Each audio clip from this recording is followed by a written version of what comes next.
In a corner of northwest Syria, where a forgotten conflict simmers, America reminded the Islamic State group that its leaders were still a target. The raid took place in the dead of night and lasted 2 hours.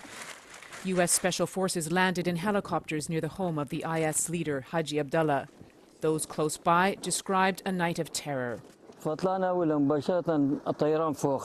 When we got out of the house, we saw aircraft flying over our heads.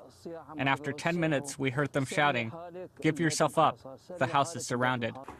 Some civilians living in the same building were safely evacuated, but women and children were among the dead. U.S. officials blamed the militants. They said Haji Abdullah blew himself up, killing his family in the blast, and that his deputy barricaded himself on the second floor with his wife. Both died in a gunfight.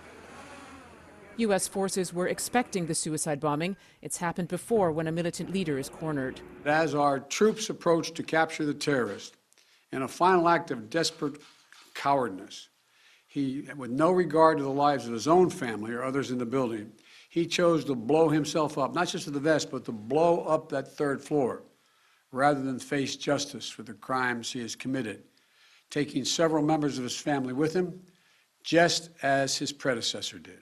The only American casualty was a helicopter. U.S. forces destroyed it before leaving the area. They said it had mechanical issues. But otherwise, they're claiming this operation a victory in the forever war against Islamist extremism. Barbara Platt-Usher, BBC News, Washington.